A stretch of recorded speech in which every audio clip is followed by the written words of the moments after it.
யாரும் எதிர்பாராத வகையில் டாரிஃபுக்கு அப்புறம் மார்க்கெட் கிராஷ் ஆச்சு. யாரும் எதிர்பார்க்காத வகையில் அந்த கிராஷ்லேருந்து மறுபடியும் மீண்டும் மார்க்கெட் உயர்ந்தது.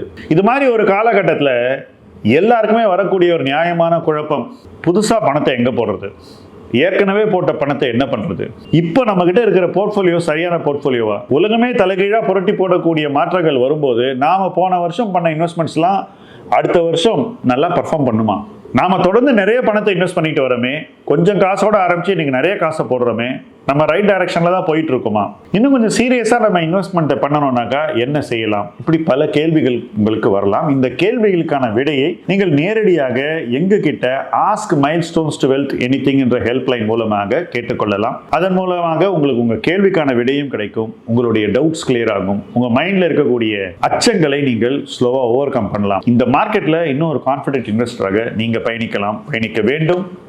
கேளுங்க கேள்விகளை.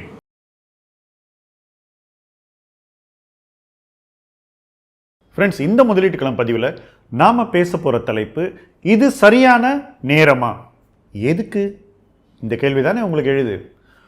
ப்ளூ சிப்ஸை வாங்கி ஒரு நல்ல போர்ட்ஃபோலியோ பில்ட் பண்ணோம், அந்த போர்ட்ஃபோலியோவை டிஸ்டர்ப் பண்ணாமல் ரொம்ப நாளைக்கு வளர விடணும், வாங்கும்போது நமக்கு சாதகமான விலையில் மதிப்பில் பங்குகளை வாங்க வேண்டும், வாங்கி பை அண்ட் ஹோல்டு என்ற முறையை ப்ராக்டிஸ் பண்ணணும். இப்படி ஒவ்வொரு இன்வெஸ்டருக்கும் ஒரு ஆசை இருக்கும்.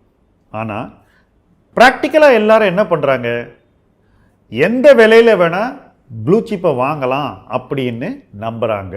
அதனால் ப்ளூ சிப் கம்பெனியை கூட தவறான மதிப்பில் தவறான விலையில் வாங்கி விடுகிறார்கள். இதனால் என்ன ஆகுது, மார்க்கெட் கீழே வரும்போது அவங்களுடைய ப்ளூ சிப்லேயே அவங்களுக்கு லாஸ் வருது. அந்த மாதிரி லாஸ் வரும்போது மேலும் பங்குகளை வாங்க, இன்னும் தங்களுடைய ஹோல்டிங்ஸை அதிகரிக்க, தங்களுடைய போர்ட்ஃபோலியோ பில்ட் பண்ண தயங்குவார்கள். இதுதான் இன்னைக்கு மார்க்கெட்டில் நம்ம பார்க்குறோம். ஆனால் உண்மையிலேயே ஒரு ப்ளூ சிப் போர்ட்ஃபோலியோவை இப்போ ஆரம்பித்து பில்டு பண்ண முடியுமா, அதுவும் எஃபெக்டிவாக அது வருமா அப்படின்னு கேட்டிங்கன்னா நிச்சயமாக வரும் அப்படின்னு நான் சொல்வேன். இதுதான் சரியான தருணம் துவங்குவதற்கு.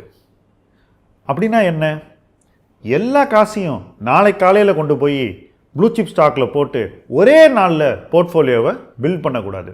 படிப்படியாக கொஞ்சம் கொஞ்சமாக நீங்கள் பணத்தை போட்டு ஒரு ப்ளூ சிப் போர்ட்ஃபோலியோவை பில்ட் பண்ணணும். சரி, ஏன் ஒரே நாளில் போடக்கூடாது அப்படின்ற கேள்வி உங்களுக்கு வரலாம். இன்னைக்கு மார்க்கெட் ஒரு லெவலில் இருக்குது, இனி வரும் மாதங்களில் ஏற்ற இறக்கங்கள் அதிகம் நடக்கலாம். அப்படி நடக்கும்போது இறக்கங்களை உங்களுக்கு சாதகமாக ஒவ்வொரு கரெக்ஷன்லையும் வாங்கி போர்ட்ஃபோலியோ பில்ட் பண்ண உங்களால் முடியும். இந்த வாய்ப்பு எல்லா நேரத்துலையும் வராது. ரெண்டாவது, ஒருவேளை மார்க்கெட் ஒரு சில நாட்கள் மிக அதிகமான சரிவை சந்தித்தால் அந்த நாட்களில் நீங்கள் அவசரம் காட்டலாம்.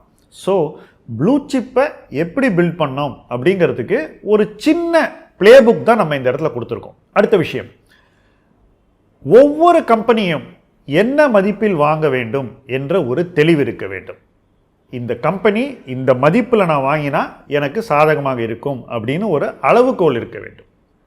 அந்த அளவுகோலை எந்த முதலீட்டாளரும் செட் பண்ணலாம். ஒரு கம்பெனியினுடைய மதிப்பு இவ்வளவு, ஷேர் பிரைஸ் இந்த லெவலில் இருக்குது, இவ்வளவு இபிஎஸ் இருக்குது, இதுதான் பிஇ ரேஷியோ, இந்த 3 விஷயத்தை ஃபிக்ஸ் பண்ணிட்டீங்கன்னா உங்களுக்கு இந்த கம்பெனியை எந்த பிஇ ரேஷியோவில் வாங்கணும் அப்படின்ற ஒரு எதிர்பார்ப்பை உங்களால் செட் பண்ண முடியும். இப்படி நீங்கள் வாங்க விரும்புகிற ஒவ்வொரு ப்ளூ சிப்புக்கும் நீங்கள் உங்களுடைய விருப்பமான விலை மற்றும் பிஇ ரேஷியோவை எழுத்து வடிவில் செட் பண்ண முடியும். செட் பண்ணிவிட்டு டெய்லி ட்ராக் பண்ணிங்கன்னா உங்கள் விலையை நோக்கி அந்த ஸ்டாக் நகரும் போது நீங்கள் ஆக்ஷன் எடுக்க தயாராக இருப்பீர்கள். அன்னைக்கு மறுபடியும் சந்தேகமோ ஐயமோ உங்களுக்கு வரக்கூடாது. அந்த விலையம் அந்த பிஇ ரேஷியம் எட்டின உடனே நீங்கள் ஒரு இன்ஸ்டால்மெண்ட்டை அதுக்குள்ளே போடுறீங்க. அதுக்கு அடுத்த இன்ஸ்டால்மெண்ட்டை எப்போ போடணும்னு அந்த தருணத்திலே நீங்கள் முடிவு பண்ணுறீங்க. இல்லை, நான் வெயிட் பண்ண போகிறதில்ல, நான் எதிர்பார்த்ததிலேயே மிக குறைந்த மதிப்பு இதுதான் அப்படின்னு உங்களுக்கு தோணுச்சுன்னா உங்கள் இன்ஸ்டால்மெண்ட்டை நீங்கள் பெருசுபடுத்திக்கலாம்.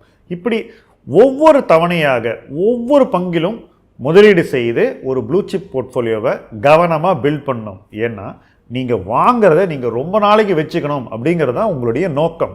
அந்த நோக்கம் நிறைவேற பொறுமையான முதலீடு என்பது அத்தியாவசியம். எல்லா இன்வெஸ்ட்மெண்ட்டையும் ஒரே நாளில் செஞ்சீங்கன்னாக்கா அந்த நேரம் சரியாக இல்லாமல் அந்த நாள் மார்க்கெட் வேல்யூவேஷன் அதிகமாக இருந்துச்சுன்னா உங்களுடைய முதலீடில் உங்களுக்கு கிடைக்கக்கூடிய ரிசல்ட்ஸ் ரொம்ப சராசரி ஆகிடும்.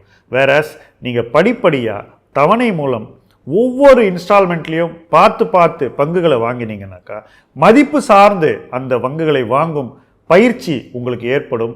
எப்படி பொறுமையாக முதலீடு செய்வது என்ற பாடத்தை நீங்கள் கற்றுக்கொள்வீர்கள். அந்த பாடம் உங்களுக்கு வாழ்நாள் முழுவதும் நிலைக்கும். இப்படி இந்த மெத்தடை தெளிவாக கற்றுக்கிட்டு இன்வெஸ்ட் பண்ணி ஜெயிச்சவங்க மார்க்கெட்டில் ரொம்ப சொற்பமானவங்க தான். ஏன்னா எல்லாருமே அவசரப்படுவாங்க, எல்லாருக்கும் பொறுமை வராது, எல்லாருக்கும் டிசிப்ளின் இருக்காது, எல்லாரும் ஒரு இன்வெஸ்ட்மெண்ட் ப்ராசஸை ஃபாலோ பண்ண மாட்டாங்க. இன்றைக்கி யூடியூப்பில் ஒரு வீடியோவை பார்த்துட்டு 2 பேரை கேட்டுட்டு நாளைக்கு வாங்கணுன்றது தான் இன்றைக்கி இருக்கக்கூடிய பெருவாரியான முதலீட்டாளர்கள் எடுக்கக்கூடிய அணுகுமுறை. இது முதலீட்டு வெற்றிக்கு வழி செய்யாது. உங்களுக்கு யூடியூப்பில் யார் என்னென்ன சொல்கிறாங்களோ அதெல்லாம் பிடிச்சிருக்கலாம், ஆனால் மார்க்கெட் அதை ஏற்றுக்கணும்னு அவசியமே கிடையாது. ஏன்னா market has a mind of its own. அந்த மைண்டு மாறிக்கிட்டே இருக்கும்போது நீங்கள் அந்த மாற்றங்களுக்கு ரெஸ்பான்ஸ் கொடுக்கணும். அந்த மாற்றங்கள் உங்களுக்கு சாதகமாக இருக்குமா என்று பார்க்க வேண்டும். சாதகமாக வரும்போது நீங்கள் இன்வெஸ்ட்மெண்ட் ஆக்ஷன்ஸை எடுக்கணும். அதுக்கு ப்ரிப்பரேஷன் மிக மிக முக்கியம், பொறுமை அதைவிட முக்கியம், ஆக்ஷன் எடுக்கக்கூடிய அந்த கான்ஃபிடென்ஸ் அதைவிட முக்கியம். இது எல்லாம் சேர்ந்து கை கூடும்போது உங்கள் முதலீடு அடுத்த கட்டத்தை நோக்கி போகும். அதற்கு அந்த பிராக்டிஸை உருவாக்குவதற்கு இது சரியான தருணம் என்பதில் மாற்று கருத்தே இருக்க முடியாது.